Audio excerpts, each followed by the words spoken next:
Welcome to the Last American Vagabond. Joining me today is James Corbett to discuss the GiveWP security vulnerability that we've been mentioning on the show, and something that is quite confounding. We were briefly talking about it before we started, and just kind of the issues, not just about, the email addresses that were exposed, but what else could be going on there, the issues of transferring people from one thing to the other and what that does to the platform itself. And I want to get into a couple different things with him about what this could mean, what he thinks might have driven this. But just in general, really just kind of an informative discussion, so you guys know what's going on. You can, see the options on the table and, plan accordingly. So James, how are you today? I'm doing all right. How are you doing? Ups and downs. We're talking about before, every day it's another thing, but you almost kind of get used to the chaotic nature of how this all works. But yeah, it's just hard. But, again, I think, to start on a positive note, that the reason anything like this, assuming this is something deliberate or not, but stuff like this is going on, I think we're at a time where people are starting, at least in my experience, tell me what you think, more than I've ever seen doing this. And you've been doing this a lot longer than me.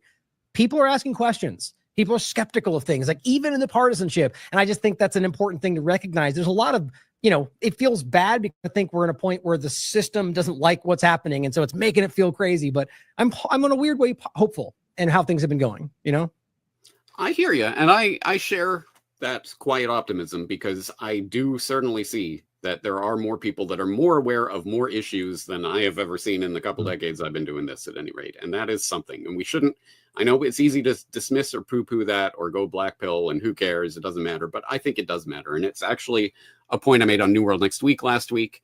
The fact that the UK government is so freaking out over people talking freely online, it means that people talking freely online does make a difference. It really does. They are actively scared of this and putting up, entire information teams, national security and online information teams to try to coordinate against this threat of people talking to each other online. It's because what you say and what you think actually does make a difference. And I think it's easy for people to get, black-pilled on this sort of thing. Oh, it doesn't matter. Who cares? Whatever. We can't do anything. They control everything. No, they don't. That's enemy propaganda. And I wish more people would stop basically taking that bait and start realizing that, no, what we're saying, what we're doing, what we're thinking really does matter. And they are scared of it. They show it by their actions.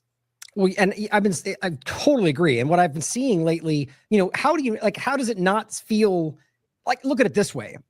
Despite the power, the money, the resources, the influence, the censorship of every platform, the financial censorship, everything, we're still getting through. You know what I mean? Like, that's powerful to think about. Like, the information is still forcing its way through and they're still trying to censor it. It's just, so that's a win, however you slice that, even if we're struggling and suffering to get it out, But James, didn't you know that we're the ones that are black-pilled, right? So right. Oh, funny, I forgot. Right? Yeah. We're the ones, just because we don't believe in Lord Savior Trump or something, right? Yeah. Which, by the way, many of them are now on that same page. It's just funny how that works, but different conversation. But yeah, I do definitely think that that's where we are, and so that's what I want to get into, not to start, but that, wondering about why you think this might happen before we get to that. So let's just start with you breaking this down for people and how you came about this, what you found, what the implications are, and we can jump into some of the parts as we go through. Okay. All right. So, I don't know, the relative level of web development of any people out there, but CorbettReport.com is my website. It runs off of the servers that have been graciously provided to me by EuroVPS. And so this website is built on WordPress CMS, a content management system, which, for people who don't know, again, there are different types of content management systems. A very common one is WordPress. There are, again, this can confuse people. There's WordPress.com versus WordPress.org. WordPress.com is until very recently. Yeah. It's a separate thing. WordPress.org is the open source version of it. WordPress.com is hosted by WordPress, an organization, et cetera, et cetera. Anyway, long story short, I use the open source version of this. It's extremely common. Think of your favorite websites. Most of them probably operate on WordPress. But the thing about WordPress is, so on the back end, there are all these plugins that are developed by different developers and presumably go through security checks and what have you. Also, generally, the source code is posted to GitHub and other places so people can go through it and check for security vulnerabilities themselves if you are coding inclined. But so there's a bunch of WordPress plugins that you can get that will help your website to operate in different ways. One of them that I was using for about a year and a half, from about 2024 until a couple of weeks ago, was GiveWP. And this is a donation management plugin. So the reason I was using that, it was recommended by my developer, Harley at Expand Designs. He liked using this particular one for a number of reasons. One, it did make it the sign up process essentially a lot easier. I was using just direct like PayPal or Stripe buttons that people would click and then they'd get shunted off. But this one tied in directly with the membership system that's on the back end of the WordPress database, etc. So it made it all connect very easily, and also allowed for people to enter, which a lot of people ask for me for some reason. They want a specific link. No, I want to give you this much money. And all I had was for like, you can donate this much or you can donate this much. And I kept getting people, no, I want to donate this specific amount. So anyway, this plugin helped to do all of that. And it worked fine until it didn't. Specifically Thursday, I want to say Thursday, July 24th, there was, I'm not sure if that's exactly when the update happened, but there was an update that I updated the plugins, because you have to update the plugins as you go, because there's always security patches and things that are happening. So I updated the plugins as usual. And lo and behold, unbeknownst to me or literally anyone else in the world at that time, there was a vulnerability, a strange vulnerability in this update that took all of the information that had been entered into the back end of, that had been entered into this membership sign up form at some point, names, specifically names and email addresses, and for some reason started printing that information. All of the people who had ever put their name and email address into this form, printing that information into the source code of the website. And again, for people who aren't developers or whatever, you couldn't see the email addresses on the screen. It wasn't there for you to see, but it was in the source code that was being put out by the website, that what you see is constructed from. And for no discernible reason in the universe, suddenly it started putting all these donor names and email addresses in the source code of the website. And you said it was just through the membership sign up, but not all of them, but just through that sign up, right? The ones that's right. So I don't know how other people did it, but for me, I had members signing up, years before. I have people signing up through Substack and other places that never touched that membership form. So their email addresses were not exposed, but anyone who had used that particular form had entered their information in there. For whatever reason, it started coughing it up. And again, I didn't know, no one saw it at that time until it was, I think, maybe Sunday the 27th or Monday the 28th, somewhere in that time frame. I got an email from someone who said, hey, I have an email alias, whatever, Corbett report 123 at blah, blah, blah.com. So for people who don't know, an email alias is a sort of, not a fake email address, but in a sense, it's an email name that you create. Like a burner phone. Like a burner phone. Yeah, it's a burner email address that you create when you sign up to something. You can sign up with a specific email alias for that one, and that points back to your real email. But the point is, when you start getting, for example, spam, you'll know, oh, it's coming to that particular address that I used to sign up for that particular website. So oh, they've sold my info, or somebody's, hacked it or whatever. So I started getting multiple emails from multiple users of mine who did this, who said, hey, I'm getting spam to my Corbett report email alias. I think you might what's going on, but it happened to several people. So okay, there's clearly a leak here somewhere, which began this frantic search for like, how is this happening? And eventually found in the source code And I will credit where credit is due. I have a user called Frud Klestevel, who I've interviewed actually on Solutions Watch, for example. So my listeners might be familiar with him. He was the one who managed to find that in the source code and figure out, oh, it's from this GiveWP plugin. So big props to Frud. And he was, as far as I can tell, literally the first person on the planet to figure this out. And this was, at this point, I think it was Tuesday the 29th. So it was like 5 days into this update. Finally, someone had discovered it, and it happened to be a Corbett report user. I just love that. So then begins the odyssey. So of course, immediately upon discovering that, literally the second that was discovered, okay, I disabled the GiveWP plugin, because at that point there was no update. They hadn't seen it, they hadn't patched it. GiveWP didn't know that their own plugin was doing this. And it wasn't just Corbett report, it was literally every website that used GiveWP that updated to 4.6.0. And I don't know exactly how many that is, but I did find a website that said there was something like 46,178 whatever websites that used the plugin generally. How many of them updated to 4.6? Who knows, but some significant number. And I did personally confirm a number of websites. I saw several that I confirmed. Oh yeah, there's email addresses in the source code. There's email addresses in the source code. So it's a big deal.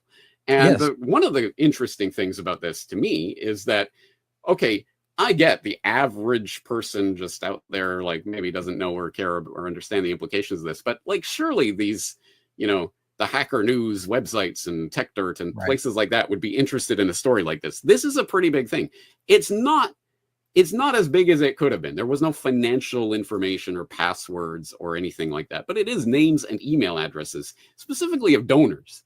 And I can't imagine there are many organizations that would be totally blasé about, oh, okay, here's the names and email addresses of all the donors who've ever donated to me, especially in independent media where people are already very concerned about their privacy, rightfully so, and like what 3-letter agencies might be interested in knowing who's watching The Last American Vagabond or Corbett Report or what have you. So it's a big deal. But I only found one news article on one website that covered this, and they were only covering it because there was what I believe is an ad blocker of some sort called Pi-hole. I don't use it myself, but anyway, they discovered that it had happened to them, and they had inadvertently leaked something like 30,000 email addresses. So they were freaking out about this because they take their privacy very seriously, and so they did a press release about this, and as a result, it got covered by, as I say, exactly one news article that I found out about this whole situation. So I don't know where you want to take it from there, but it's to me, it's a crazy story in a number of different ways. Well, even just today, as I'm getting ready, I'm looking at the story and researching just the general idea of it. And there's, I honestly don't see any mainstream platforms or like you're talking about, like like to your point. I mean, it's just emails and names, and I shouldn't even say just. It's not just about that. It's the vulnerability. Right. So who knows if there's even more than that than we don't know about. Right. And so the point that nobody's talking about that is really telling to me. I mean, what is your kind of gut about that? Because I wanted to get your thoughts about, whether this, so you said what, 40, the number you said was 45,000, something like that. 46,000 websites. So again, to put that in perspective for people who don't know, there might be again, WordPress is an open source thing. Any developer can develop any plugin they want. And so I'm sure there's a million plugins out there, and some of them have 10 installations or 100 installations, like Mickey Mouse kind of things. But this is not a Mickey Mouse thing, 46,000 websites. And even one of those websites alone, the Pi-hole one, had 30,000 users' emails exposed. But so we're talking hundreds of thousands, millions of emails, who knows? Yeah, email addresses. Yeah. And what I mean though is that like comparing that to, I don't know, something that Fox News uses, right? Like it's not, or whatever, something large. That's I think in the eyes of somebody who might do this for it seems like small potatoes to something like that. Not in the sense of how many were leaked, that's a big deal. But I mean, like, I get what I'm getting at is why focus on GiveWP if this was an effort? And then I'm kind of wondering if your thoughts on whether or not, like, so to me, this seemed like something that was created for the kind of person that can't, it's like a little bit of a circumvention of the normal processes, right? And so I wonder if this was like a trap. You know what I mean? Like just what do you think about that, or just the possibility of that today in general? So GiveWP's official explanation is that they were updating a legacy database system that they'd been using since, I guess, for years, and they were updating that to a completely different format. And in that process, they had to basically reconfigure all sorts of things in the back end. And wouldn't you know it, lo and behold, oops, we kind of did the wrong thing, and that happened. But they fixed it right away as soon as they found out, within 24 hours of finding out about it. But to me, first of all, the response is crazy because their official response, which I've linked to from their website, actually talks more about, oh, don't worry, we fixed this so that now people can report vulnerabilities to us secretly rather than out in the open so people won't see them. That seems to be their main point.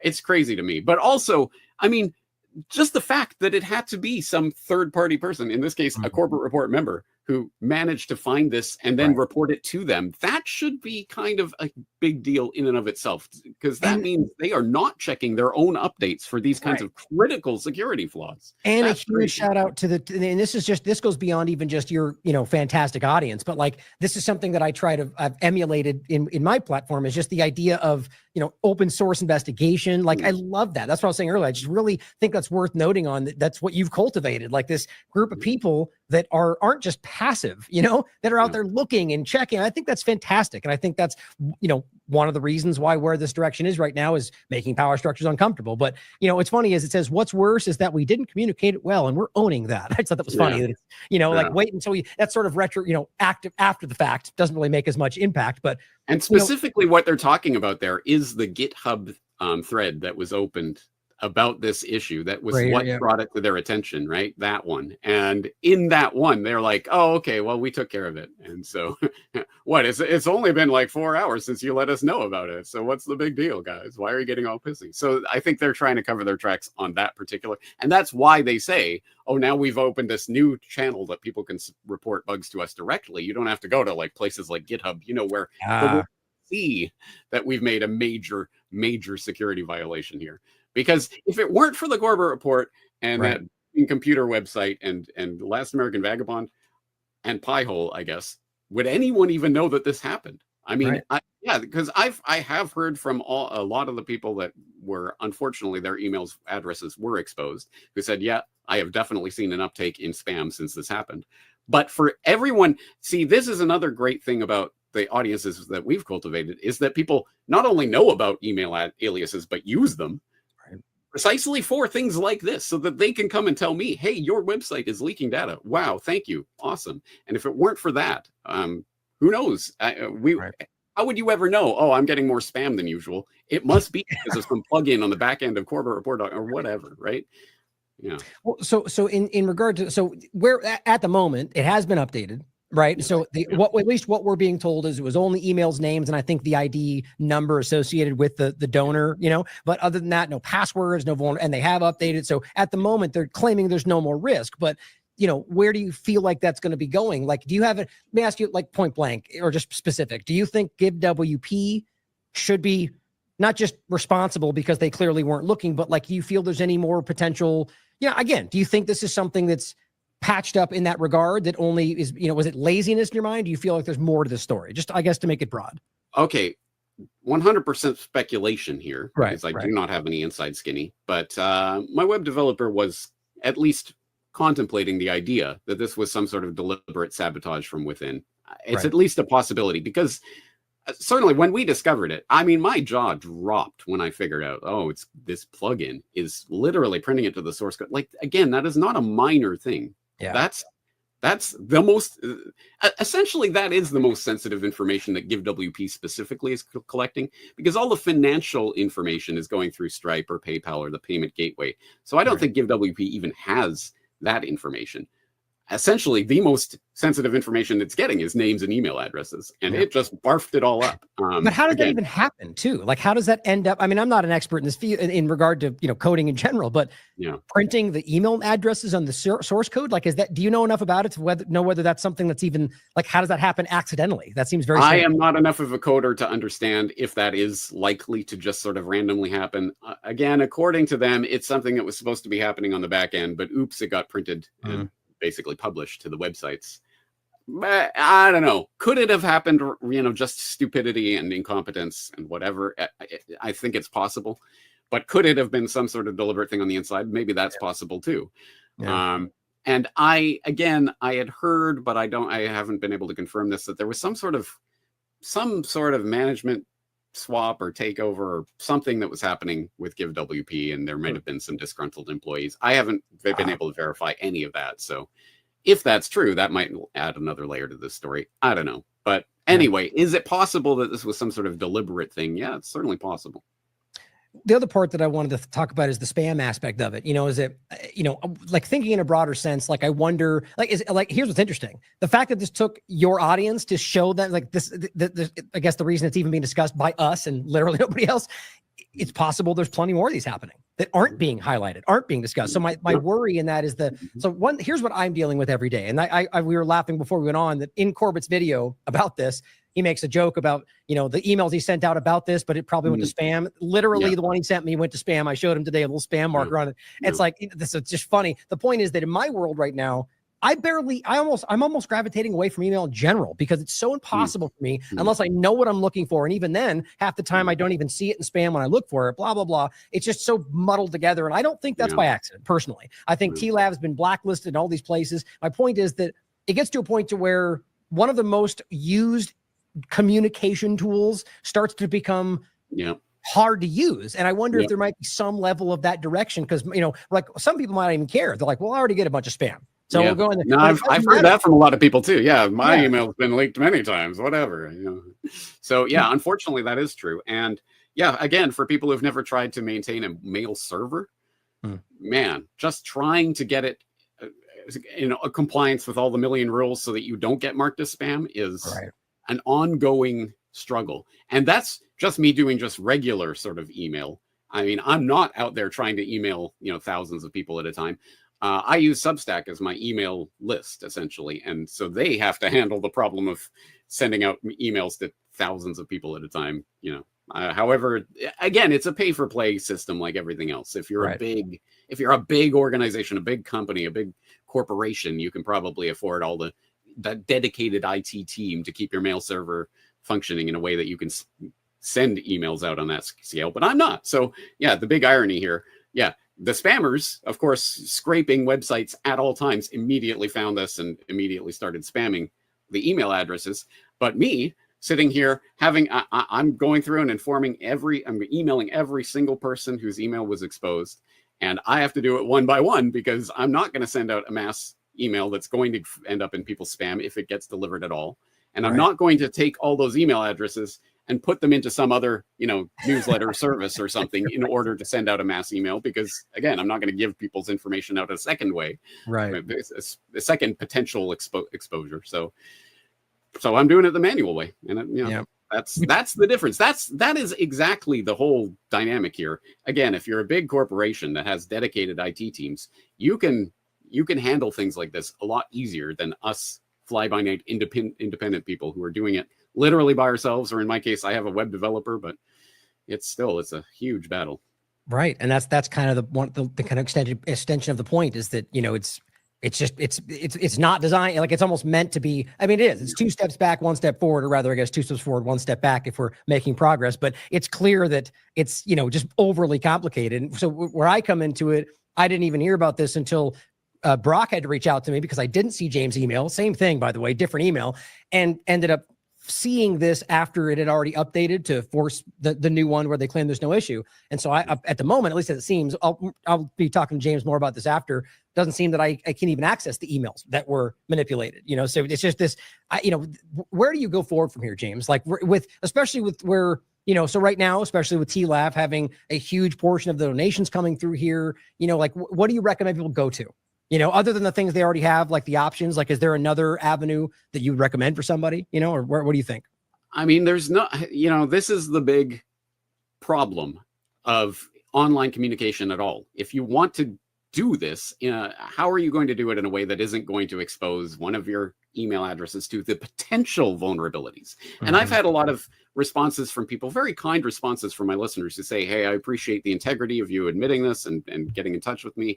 It shows that my trust in you is not misplaced or whatever. And that's great. I truly hope I can continue to earn that kind of trust, because I truly do not want things like this to happen. But actually, it goes to show kind of the opposite point, that even if you do trust, and even if you validly trust the person with your information, because they're not going to sell it, they're not trying to leak it out, there's still 1,000 points of potential vulnerability that work, 99.999% of the time, but that one time, suddenly done, right? So yes, there's so many vulnerabilities out there that you can't possibly really contain them all. I guess the only things you can do is basically disconnect from the internet, altogether, which, hey, maybe that is a solution for some people. And if you can do it, I wouldn't try to dissuade people from doing that. Right. But for most people who are already online in some way and who get information online, what do you do? I have, for example, a couple of years ago, I had a solutions watch that seems incredibly pertinent now, which is called salting your data. And for people who don't know about that concept, the idea is, yeah, websites and various places, they're always asking for your name and email and birthday and next of kin and whatever else. And 99% of the time, it's not like you're signing some kind of legal contract that you're going to be hauled into court for, you told me your birth date was January 7th, 1908. You're lying. Not yet anyway. Yeah, well, that's the point, right? So yeah, exactly right. Actually, that's a good point, because when I made that episode, the idea of online age verification was still a pipe dream kind of thing. But now it's a very, very real conversation, especially for people in the UK and elsewhere. Yeah. But the point at that time was, if you don't have to give your real, true, accurate, valid information, don't do it. And I would say, yeah, well, when I was using that Give WP form, again, don't give me your name. Like, yeah, whatever. I'm Arthur B. Blabavir or whatever. Who cares? Make something up. I don't need your name. I do need a valid email address that will work, and so that I can contact you and that you can sign in and all that kind of stuff.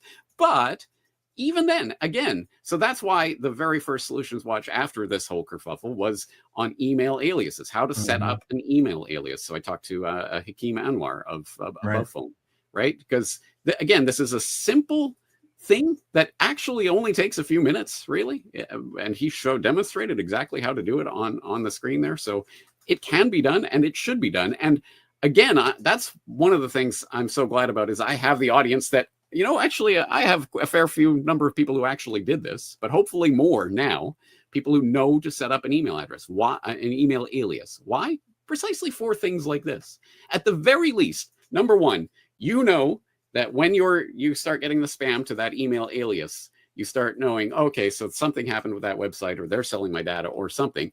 And two, it's like a burner email. You can just delete that email alias and boom, spam problem gone. Just never give out your core actual real email address, right, and then you'll be okay, right? Yeah. I mean, it's just about privacy. It's one of the most obvious things in the world right now that we're going rapidly in a direction where privacy will be a thing of the past, or at least that's the effort, and I think that's one step in the right direction. There's probably 1,000 other ways that this very thing could be done in all aspects of our life, but this is something that is still one of the largest tools people use to communicate. So why not keep yourself private in that regard? So in the overlap to this, to kind of, I guess we can finish on this point, where the vulnerability aspect of it, it's clear that there's a lot around this, like where this world's going, technocracy, whatever word you see, we all see in some ways what's being built through the Palantir and all the surveillance, so where do you see this, in a broader sense, like what this is about? Like right now, go ahead. No, it's just such an excellent, important, pertinent question about this, because yes, this is a big deal. Certainly for me, for you, for other sites that were affected by it. But in the bigger picture, what does this mean? And again, one of the interesting and perhaps disturbing aspects of this is how many responses I've gotten from people. Whatever, my email's been out there so much and I get spam all the time anyway, so whatever. Maybe just in solidarity with you, really, is probably what I get it. And I understand why people are like that. And they're just basically saying, oh, don't worry about it too much, James. Okay, thank you. I appreciate that. But the bigger point is exactly as you're saying, like email is becoming a more and more troublesome, bothersome thing that is not nearly as useful as it used to be. And I get why everyone's on group chats and things these days. I don't use any of that stuff, which makes me incredibly, an old fuddy-duddy, and B, hard to contact. So sorry, Ryan, I know I should get with the times. But it does seem, again, maybe not this particular thing, maybe, but in the bigger picture of all of these leaks and vulnerabilities and problems that happen, they all add up to essentially the growing, I'm trying not to use that word that you wouldn't use on air, the embadification of services like email and other things that can be genuinely useful, genuinely helpful tools that are becoming more and more basically not worth people's time. And it's not, of course, just email, but that's one aspect of this. And what ultimately becomes the solution to this? as Hakeem was making the point on the Solutions Watch I just did about email aliases, Yahoo, oops, leaked however many hundreds of millions of people's data. And there was, I can't remember which other one he cited, with credit card data and passports and things like this. And now what are we doing? The online age verification laws that obviously just got passed in Britain, they're working on it in Europe. I covered this on New World Next Week a couple of years ago. We're entering the age of online age verification. How do you do that? Well, increasingly, take a selfie of you holding your government issued ID and whatever. And you better believe there's going to be, the big scandal, the next big scandal. Oops, one of those companies got hacked and they said they were deleting your selfies, but actually they were all there. And so now all of your data is gone. You know where this ultimately leads with enough security breaches and data breaches and privacy breaches. Sorry guys, the only way to do this now is some sort of biometric digital ID, right? The only way you can do it is you got to scan your fingerprint and eyeball to get on the internet.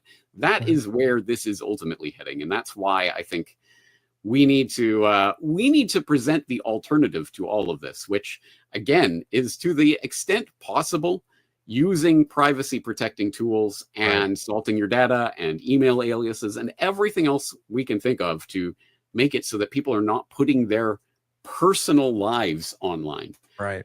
And again, that's harder and harder for people to do. Oh, I'm already online for my work and whatever and blah, blah, blah. But to the extent that it is possible to stop feeding this beast, we have to stop feeding this beast. Absolutely. I mean, as you're saying, this one thing could be part of, even, or just used, but very well could be an, multifaceted effort to drive the idea that these things are no longer secure, which they're not in many cases. It's one of the main things here that more and more I'm seeing authentics pop up in these things. Twitter is still using it, despite the fact that he publicly said he would stop using it, and it's still there, which, if they don't know out there listening, it's an Israeli, it's literally tied into Israeli intelligence, not through some side thing. It's a major part of Israeli intelligence, and it is being used right now on Twitter to, at least for some people. Like, I actually saw an interesting point where somebody showed me what the one that came up for them was different.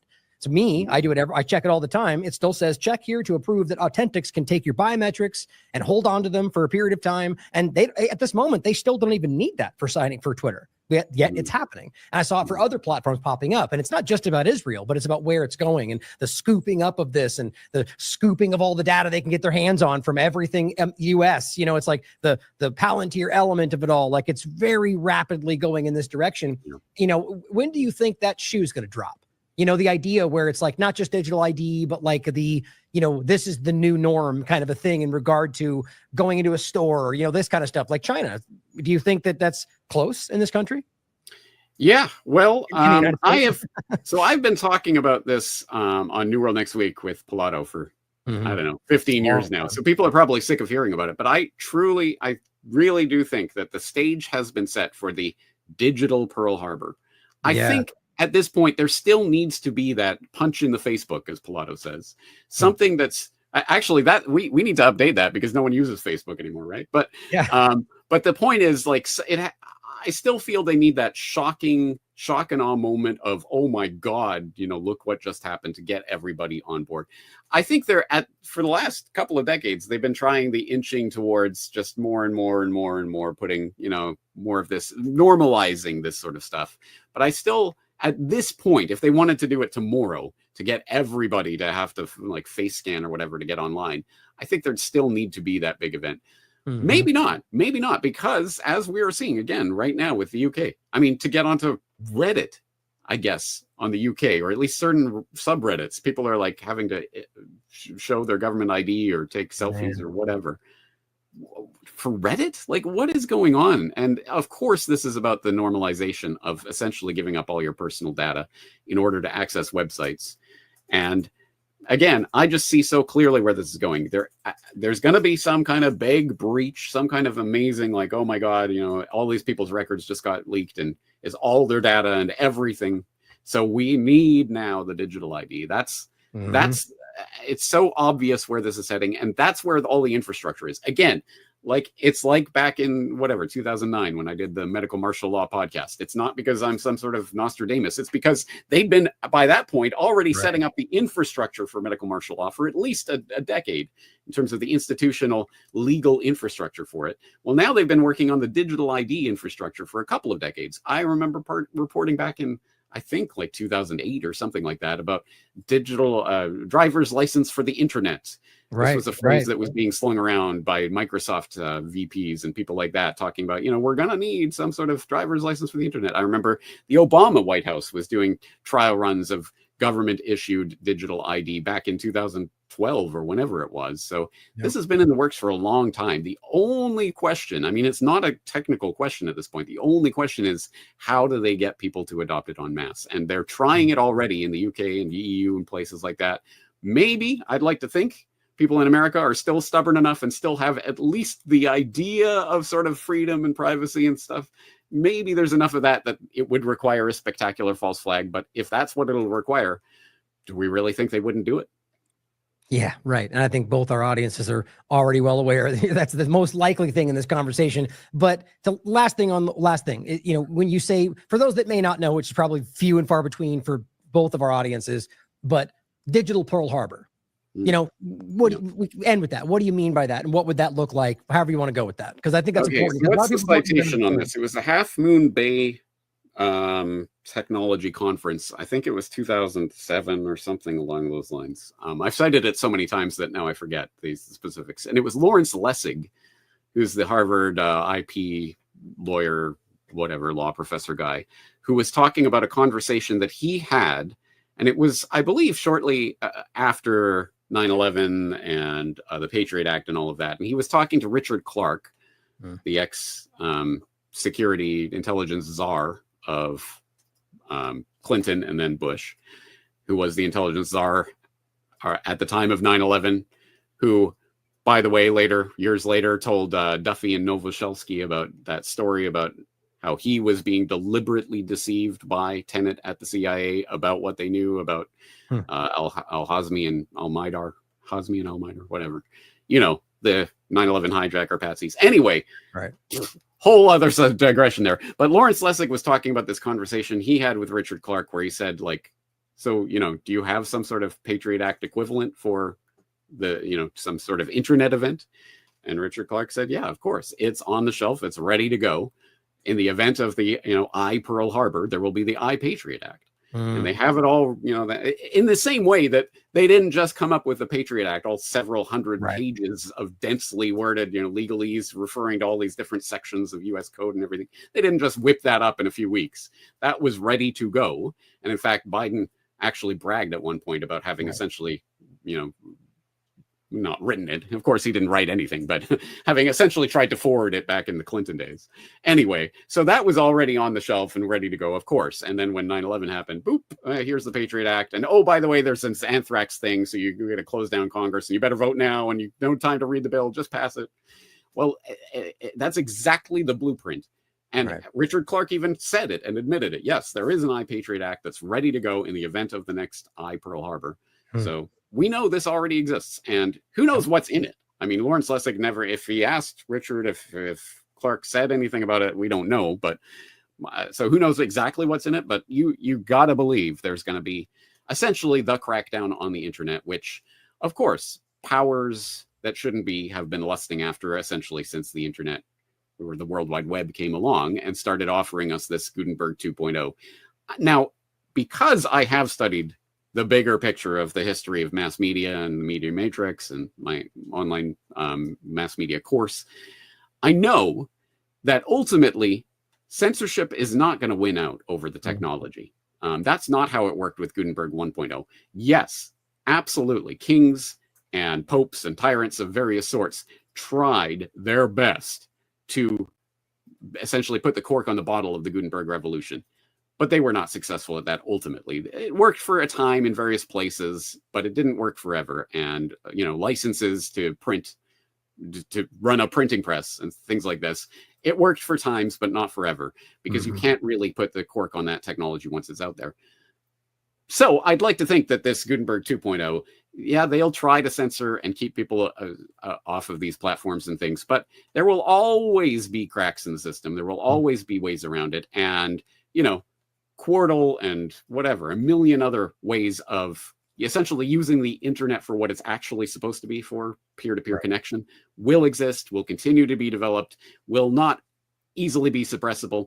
And to some extent, maybe even the powers that shouldn't be will recognize the utility of such platforms and will leave cracks in the system so that you'll be a pirate, you know, illegal person if you try to communicate in ways that aren't approved. But they'll always leave backdoors like that open for their intelligence cutouts and what have you as well. So you know, like drug running and things, like if they actually wanted to stop drug running into the US, they could, but they don't, because of course the CIA, you know, funds their black budget with it and things like that. Right. So it's the same thing, you know? Yeah.